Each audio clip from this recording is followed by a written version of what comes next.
விழுப்புரம் புரட்சி பாதம் அடியெடுத்து வைத்தவுடன் முதல்ல ஒரு அமைச்சர் காலி ஆயிட்டார். தப்பா எடுத்துக்காதீங்க, பதவி போயிடுச்சுன்னு சொன்னேன்.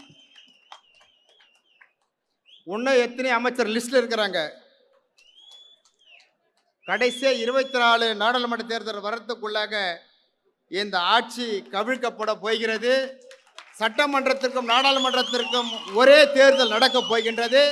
இந்த தேர்தலில் 40 தொகுதிகளும் பாண்டிச்சேரி உள்பட 40 தொகுதிகளும் அதிமுக கூட்டணி வெற்றி பெற போகின்றது.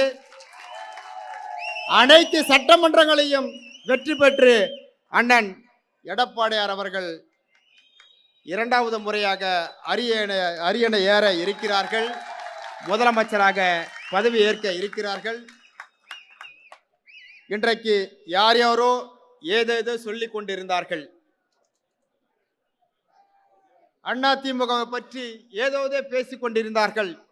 இன்றைக்கு தொண்டன் முதற்கொண்டு அத்தனை பேரும் அண்ணன் எடப்பாடியார் அவர்கள்தான் புரட்சி தலைவர் எம்ஜிஆருக்கு பிறகு புரட்சி தலைவி அம்மா அவர்கள், புரட்சி தலைவிக்கு பிறகு புரட்சி தமிழர் அண்ணன் எடப்பாடியார்கள் என்று இந்த மக்கள் ஒன்று கூடி தேர்ந்தெடுத்திருக்கிறார்கள். அதிமுகவுடைய தொண்டன் மட்டுமல்ல, கட்சியை சாராதிருக்கின்ற பொதுமக்களும் எங்களை போல் இருக்கின்ற கூட்டணி கட்சிகளும் இந்த தமிழகத்திற்கு ஒரு வளர்ச்சி கண்ட முதலமைச்சர் எதிர்காலத்தில் தமிழகத்தை முன்னேற்ற பாதையிலே செல்ல வேண்டும் என்று சொன்னால், நீங்க பார்த்திருப்பீங்க, 4 வருஷம் 4.5 வருஷம் அண்ணன் முதலமைச்சராக இருந்தாரு. தினம் தினம் அவருடைய ஆட்சி காலத்தில் நீங்கள் எடுத்துக்கொண்டால், நாளைக்கு என்ன செய்யலாம், அடுத்த நாள் மக்களுக்காக என்ன செய்யலாம், இந்த தமிழ்நாட்டினுடைய வளர்ச்சிக்காக என்ன செய்யலாம் என்று யோசித்துக் கொண்டு ஒவ்வொரு நாளும் ஒவ்வொரு புதிய திட்டங்களை கொண்டு வந்தார்கள். அதற்கு உதாரணமாக வரலாற்று மிக்க சிறப்பு மிக்க 11 மருத்துவக் கல்லூரியை கொண்டு வந்தார்கள் என்று சொன்னால் அது சாதனை.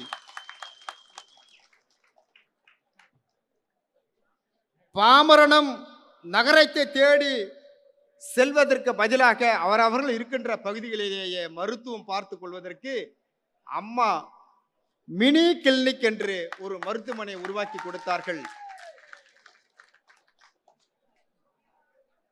புரட்சி தலைவி அம்மா அவர்கள் ஏழை இளம் பெண்கள் திருமணத்திற்காக திருமண நிதி உதவி திட்டத்தை அறிவித்து அதை நடைமுறைப்படுத்தினார்கள். தாலிக்கு தங்கம் என்ற அருமையான திட்டத்தை கொடுத்தார்கள். ஆனால் இன்றைக்கு திராவிட மாடல் அரசு, சமூக நீதி அரசு என்று சொல்லுகிறவர்கள் மக்களுக்கு தேவையான நல்ல திட்டங்களை முடக்கி இருக்கிறார்கள். எந்தெந்த திட்டங்களை முடக்கினார்கள் அப்பொழுது தமிழகம் எதிர்ப்பு தெரிவித்திருக்க வேண்டும், பொங்கி எழுந்திருக்க வேண்டும். ஏன் என்று சொன்னால் இது மக்களுக்கான திட்டங்கள். இந்த திட்டங்களை எல்லாம் முடக்கி இருக்கிறார்கள். ஆக பயன்பெற்ற மனிதர்கள் எல்லாம் வயிற்றெரிச்சலோடு இருக்கிறார்கள். எப்படி போக்குவரத்து துறையில பணியாளர்கள்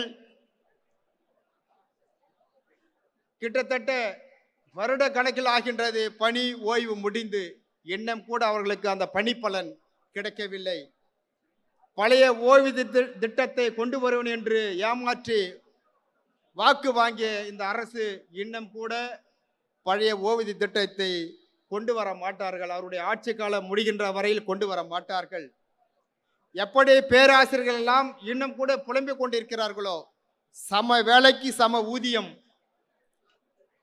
ஒவ்வொரு ஊராட்சி மன்றத்திலும் ஊராட்சி செயலாளர்கள் இன்னும் கூட அவர்கள் கேட்ட கோரிக்கை நிறைவேறவில்லை, போராட்டம் நடத்தி கொண்டிருக்கிறார்கள். அரசு ஊழியர்கள், ஆசிரியர்கள், ஏன் காவல்துறையை கூட காவல்துறை போராடாமல் அவர்கள் புழங்கிக் கொண்டிருக்கிறார்கள். வேறு வழி இல்லாமல் அரசுக்கு கட்டுப்பட்டு இருக்கிறார்கள். ஆக விவசாயிகளையும் ஏமாற்றி இருக்கிறது இந்த அரசு, நெசவாளர்களையும் ஏமாற்றி இருக்கிறது இந்த அரசு, அரசு ஊழியர்களையும் ஏமாற்றியிருக்கிறது இந்த அரசு. ஆக அத்தனை பேரும் ஏன் திமுக காரனை சொல்லுகின்றான், எடப்பாடியுடைய அரசே பரவாயில்லப்பா, நம்ம அரசு நம்மளையே இப்படி பழி வாங்குறாங்களே, என்னப்பா இது, நம்ம யாருக்கிட்ட போய் பேச முடியலையே, கேட்க முடியலையே, நம்மள காரி துப்புறாங்களே இந்த அரசு. ஆனா உண்மையா நான் அந்த காலத்துல திமுக தான், சத்தியமா இவன் நான் திமுக ஓட்டு போட மாட்டேன், அதிமுக தான் ஓட்டு போடுவேன்னு சொல்லி எங்களுடைய போக்குவரத்து தொழிலாளர்கள் புரட்சி பரத்தினுடைய தொழிற்சங்கத்தில் திமுக தொழிற்சங்கவாதிகள் எங்களிடத்துல முறையிடுகிறார்கள், புலம்பிக் கொண்டிருக்கிறார்கள்.